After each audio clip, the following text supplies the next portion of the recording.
beyond positive thinking. Real self-help or personal growth involves not just having a positive mindset, but also practical strategies and support systems. Often, well-educated people or those with enough financial assets have more opportunities to succeed.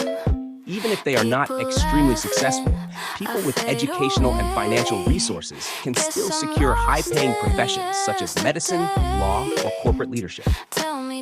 These careers often come with high salaries and social prestige.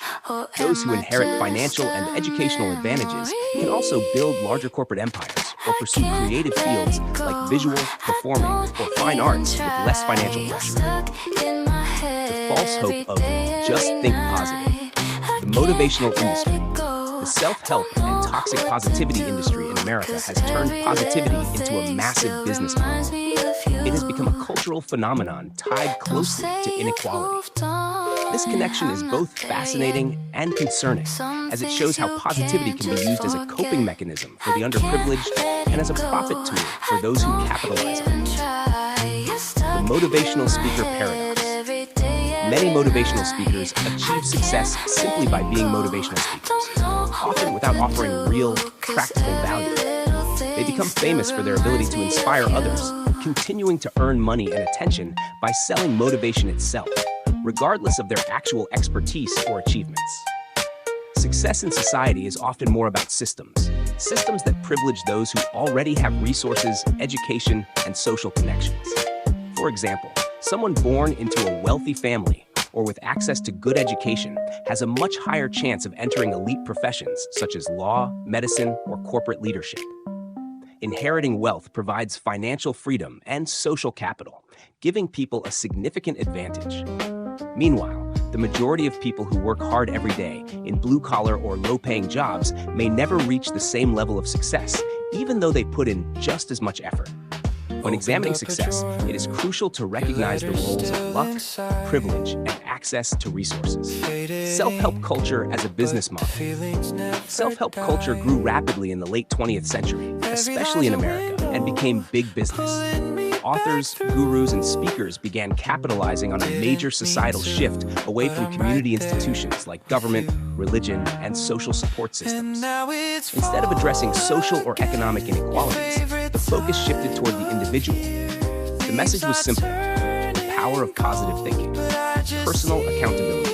The underlying message became, you can achieve anything if you just change your mindset and work hard enough. This philosophy shifted responsibility away from external systems, such as economic conditions, lack of opportunities, or unequal structures, and placed it solely on individuals. While positivity and mindset can play a role in success, they do not eliminate the structural barriers that exist. People with access to quality education and financial security can overcome obstacles far more easily than those without these resources.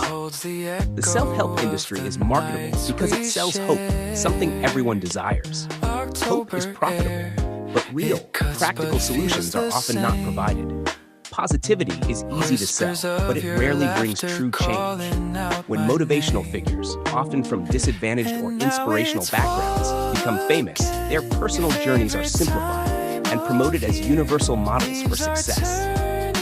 The self-help and positivity culture can even function as a form of social control. It discourages people from questioning or challenging systems that keep them impoverished or marginalized.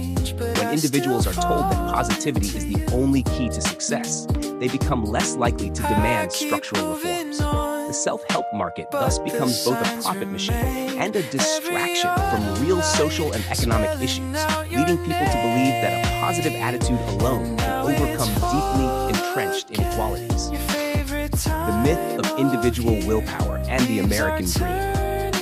People at the bottom of the social hierarchy often feel they must rely solely on their willpower to climb upward, or else be labeled as failures. This belief is rooted in the myth of the American dream, the idea that hard work and positive thinking always lead to success. However, this mindset affects more than just financial outcomes. It impacts mental health, self-esteem, and social belonging. People may continue to hope for something that feels unattainable, and when they fail, they internalize self-blame rather than recognizing systemic barriers. Building a more supportive society. Individual differences will always exist, but the gap between social classes should not be as wide as it is now.